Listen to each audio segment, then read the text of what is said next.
Assalomu alaykum aziz insonlar.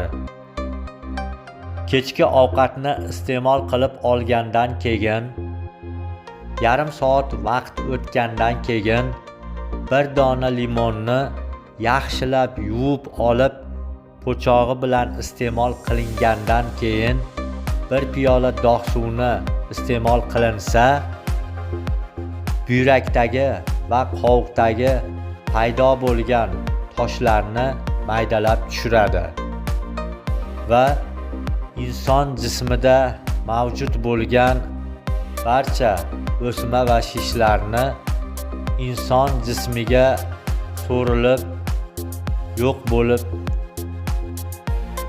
ketishiga sababchi bo'ladi. Barchangizdan Alloh rozi bo'lsin.